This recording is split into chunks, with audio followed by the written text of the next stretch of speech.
guys, today is Thursday. I hope everyone's day is off to an amazing start. Thanks so much for stopping in today, guys. I'm getting a little bit of a late start to the day.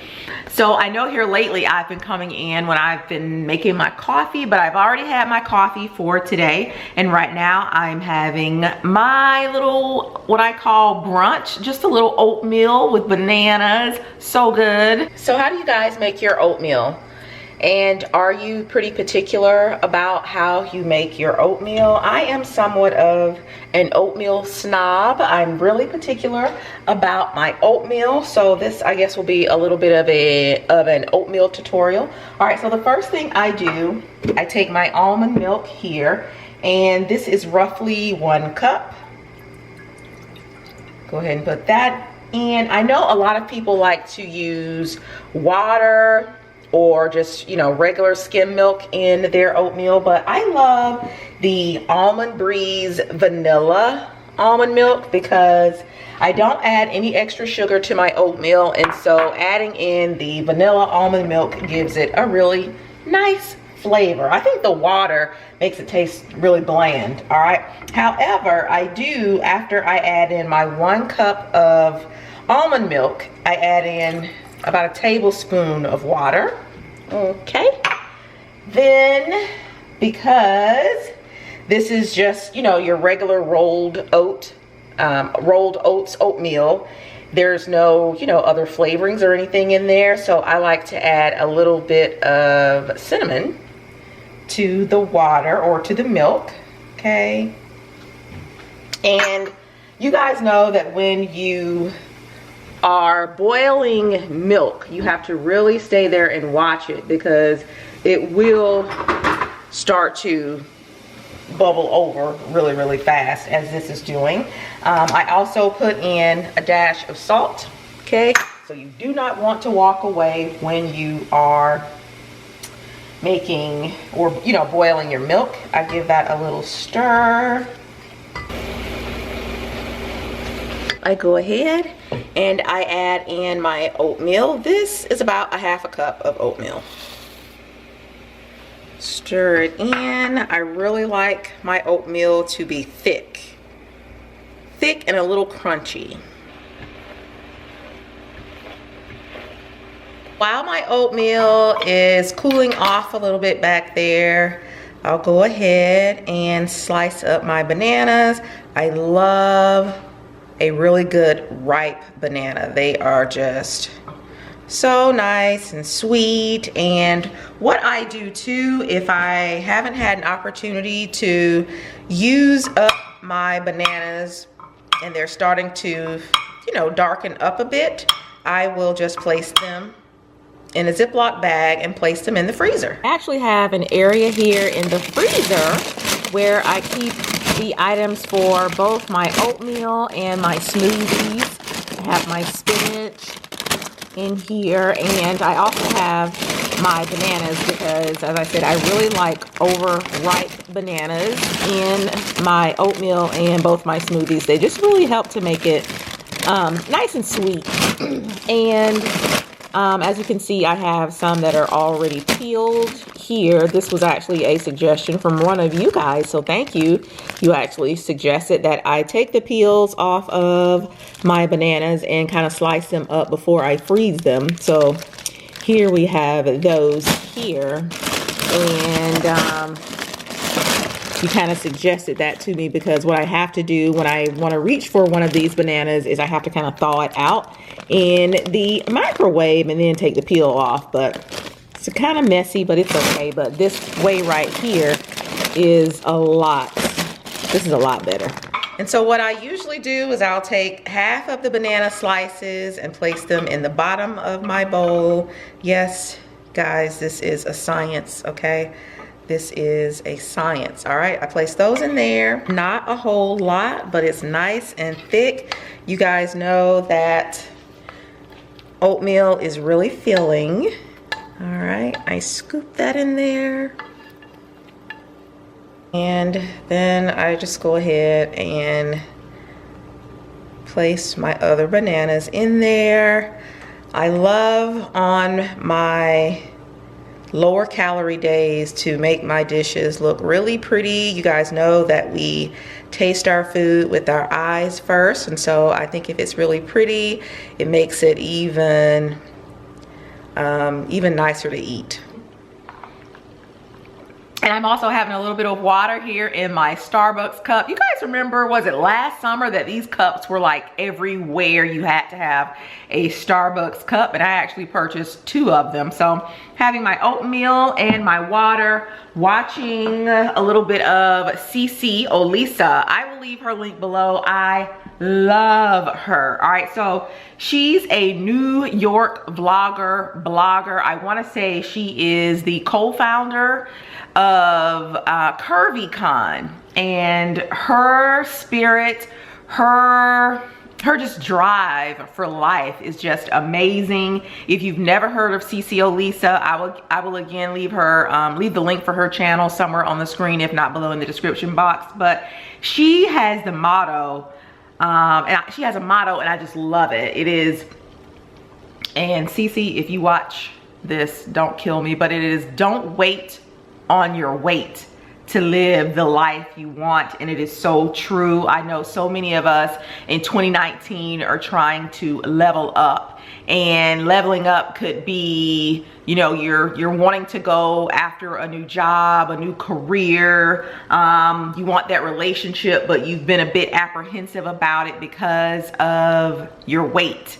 But I love how she's not sitting around waiting for the pounds to miraculously drop off one day before she starts living. She works out, she follows a healthy regimen as it relates to food on most days. I think she does, or at least on the days that I've watched her. But I just love it. And for her to be so young and already she gets it, she gets life. I applaud her and so many other women, you know, here on YouTube and just out there in the world in general who are really trying to level up in 2019. I know that there are a lot of you ladies who are, and as you guys can see, we're just eating oatmeal and chatting this morning. I know that there are a lot of you ladies who do watch the channel who are single mothers, and you want to be in that relationship for yourself, but you know, for whatever reason, well, because you feel like you've gained a little weight, you've put on a few pounds, you feel like you're not worthy of going after that guy. And guys, that's just not that's not reality. Okay, you don't have to wait to drop those pounds to be happy. So I want to encourage those of you out there who feel like you've gained those pounds and you'll never be able to find that partner, that soulmate, because you feel like you're a little bit too chubby or whatever. Be encouraged here in 2019. And we're going to get that weight off, myself included. You guys know that when, you know, I'm in my 40s. When you get in your 40s, it's like, when you get in your 40s, the weight is like a newborn baby or a new puppy. It just follows you around and follows you around. It hangs on. You can't shake it. We've tried this diet and that diet, this fad, that fad. I mean, everything that we can think of in our 40s, and you just can't get rid of it because some of these little fly-by-night little diet fads. I know I used to live next to this this individual who went on the cabbage diet. She just ate cabbage all the time. Like, who can eat cabbage 24/7? Or the soup diet. She did that one year. You're like, who can eat soup 24/7 every day? That is not a sustainable, that's not a sustainable lifestyle. Now, I'm not knocking the programs per se, because I do feel that programs can be beneficial in that when they kind of spell it out for you, really dictate to you what you should be eating, you know, the calorie count, you know, just really how to go about it. And it's simple. That's when I think it can really become a part of our lifestyle, you know, to make eating better, living better, being healthier, a lifestyle there shouldn't be a whole lot of thought. You know, it should be able to seamlessly fit into what it is we're doing on the daily. You guys know that we went to Disney for vacation, and well, first of all, I'm on a new little program here, so let me say that. So when we went to Disney, I was able to do this particular program. We were at Disney for 14 days, and I was able to maintain and stay on track. So if we were there for 14 days, which is 2 weeks, 2 days out of the first week, 2 days out of the second week, so a total of 4 days, I kind of watched what I ate. But those other 10 days, I ate and did whatever I wanted. Eric did a video where he mentioned the 10 things that we really love about going to Disney, and one of those things was the food. The food at Disney, you don't really think about going to Disney for the food, but guys, if you are going to Disney here recently, then you guys know that Disney, for us, they've always had great food, but now they have really stepped it up. There's an STK at Disney Springs. There is a Morimoto's down at Disney Springs. There is Arts Home Cooking at Disney Springs. There's a plethora of seafood restaurants, and I was able to indulge in all of that while we were there, but still staying on my little program. Today is Thursday, and Mondays and Thursdays are typically my low calorie days. That's where I kind of watch what I eat. And so like I said, today I'm just having oatmeal for my little brunch and some water, but oatmeal is something that I just really love. It's a really quick meal that you can put together, and oatmeal is really, really filling. I think I mentioned a few videos ago that, guys, I grew up with not a whole lot, honey, okay?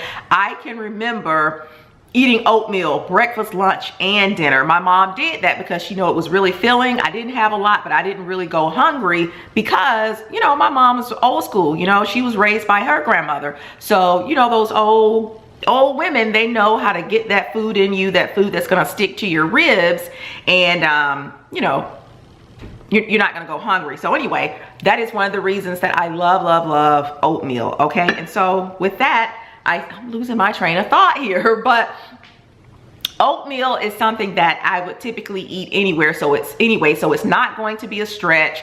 It's not something that I'm going to have to think about when I want a low calorie meal. So on last Monday for my little lunch, I had a lean cuisine. Let me grab it real quick and show you. You guys have got to try this particular lean cuisine. It is so good. Lean cuisine too, guys, has really revamped. Now they have, as you can see here, a new look. This is one that I absolutely love. This is ricotta cheese and spinach ravioli, guys. When I tell you, this is so darn good. And what it is, it's not like a diet food, but what lean cuisine has done, they've kind of like, you know, portioned out the right size. All right, so this is perfectly portioned out, and this is 310 calories. Okay, so I'll have one of these on one of my low calorie days too. And again, with this particular program that I just started, you know, I don't necessarily have to think about what it is I am going to eat on my low calorie days. Again, I only have to watch what I eat twice a week. There's 7 days in a week. 2 days I kind of count my calories, or not even count my calories, I kind of watch what I eat, and the other 5 days, you know, I'm free to go ham. But the name of the system that I am on is called BETTERWELL. I have it right here, BETTERWELL. And I'll kind of share with you guys my progress as I go along on this particular program. I think on next week's little daily vlog, I'll weigh myself and let you guys kind of follow along with my little weight loss journey. Kind of share that with you in my little daily vlogs. You guys know here lately I've been doing a daily vlog once a week. So it is my hope that once a week I'll come in and share with you guys, you know, my weight loss journey. again, here in my 40s, it's just become such a struggle to get the weight off and keep the weight off. On this particular program, I am, and this is all based on how much you weigh currently. So I am slated to lose about 2 pounds a week, and I am here for it. 2 pounds a week, all right? And so if you guys want to kind of join in and we do this thing together, you know, summer is going to be here really soon, swimsuit season. And I don't know if you guys have seen Mary J. Blige and Mariah Carey. Oh my gosh, if they can do it, we can do it. So if you guys want to join me and kind of follow along, and we just kind of follow along with each other and see the progress that we are making as a group, I would love that. I will leave a link for BETTERWELL in the description box.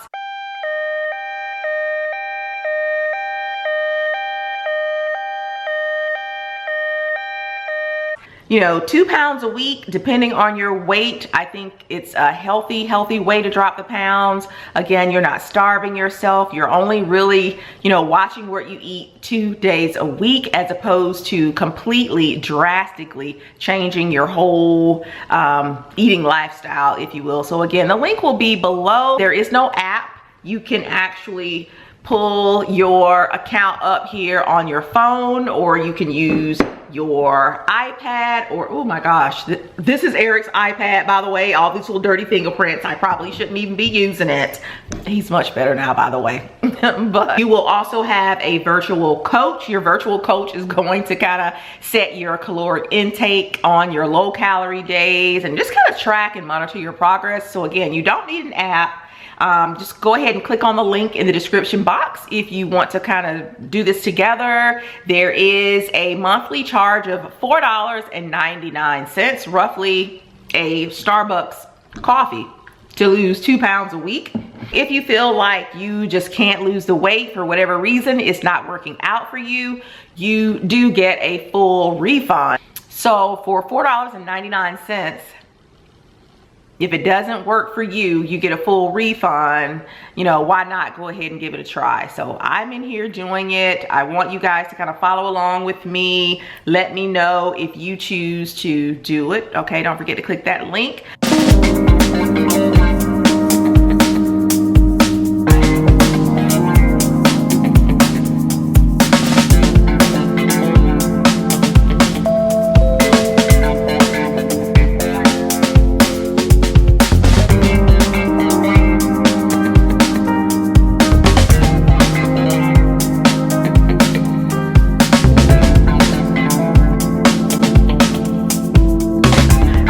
Share with you guys the new plants that I got.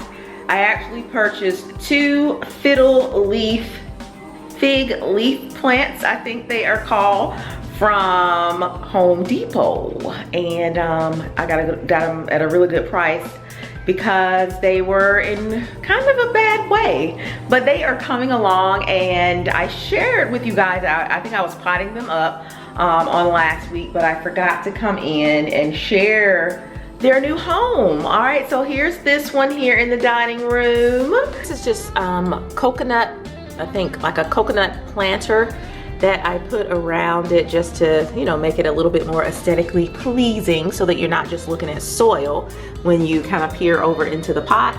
And the pot and the actual stand I actually purchased at IKEA. But yeah, that's this one right here in the dining room. Oh, it's so pretty. All right, very, very nice, very nice, very nice. And the other one is right here. Here's the planter that it's in. Remember, I purchased this planter here, the taller one from Home Depot, and then I just kind of added in the second one, and I painted it so that it would, you know, kind of match with the bigger one. And there it is. It looks so pretty, guys. It doesn't even look real, all right? And so what I would like to do is send a huge shout out to all of you who gave me tips on how I should take care of these plants, okay? I think I mentioned in that video also that I had problems with gnats with the last house plant that I had, and several of you gave me tips on how to rectify that problem. Several of you did, and I want to give a huge shout out to my girl Mimi. Hi Mimi. She has a channel here on YouTube. She is Unlikely Martha. Unlikely Martha. I love her channel name. I love her. She is just the sweetest. She lives here in Atlanta. We actually went to the same college. I will leave her channel name right here for you guys to go over and check her out. But Mimi loves plants. She loves to garden. She loves house plants. She has a gorgeous home. So I think you guys would love going over and checking her out. But yeah, she gave me quite a few tips on how to take care of these plants as well. Mimi, let me know if you have one. I want to say I've seen in your videos the fiddle leaf fig leaf plant. I think that's how you say that. But yeah, go check out Mimi. And don't you guys love her name? Go over and check Mimi out. Tell her that I sent you guys over. And yeah, so what I'm going to do right now is I'm going to kind of dust the leaves off. I've been reading up on these things, guys. They are very particular. They can be very finicky. Today is kind of cloudy here in Atlanta, so I have the lights on here for this one in here, but I read that you can buy this leaf shine spray. All right, let me know if you guys have any of that, where you purchased yours from. I think I might want to put a little coconut oil on them. I don't know. I'm going to read up and see if it's okay. But so what I'm going to do right now is kind of dust the leaves off. But child, let me tell you, I came down here last night and turned the heater on just to make sure they were, weren't getting cold, because this one here is by the window, and it did say, not to put them by the window if the window's drafty. I don't think this window is drafty, but I wasn't taking any chances. Like I said the other day, winter has returned here in Atlanta, and I am really, really trying to take care of these plants. I love house plants. So hoping I don't have to throw these out, with the little gnats and stuff, but yeah. All right, and so while we are talking about plants, I'm here outside. Just want to show you guys the remnants of what was left after I took down my Christmas decor. These are the ferns that I had the Christmas trees sitting inside of. And so right now I am tasked with trying to determine what plants I want to put in my little planters out here. You guys know in the wintertime, it's really hard for plants to kind of grow out here. So what I am thinking about is maybe putting some boxwoods or some type of evergreen type of shrub in these two pots right here. So, but let me know what you guys have on your porches. What plants, do you have outside right now? And also, I wanted to share too that my bulbs are starting to come in, guys. You see that? See that? Usually it's not up until around maybe the first part of February that I see my bulbs start to come in, but there they are, guys. I have these guys planted all over the yard, so here's a cropping of them here. There are a few in here that are starting to come up. There's a bunch over here that are starting to come up, so let me know if you guys planted any bulbs last year. Right now it's probably a little bit too late to do it if you want them to come up for this early spring, but let me know if you guys planted any last year. Okay, I have some over here too. Yeah, so I kind of just planted them all around the yard.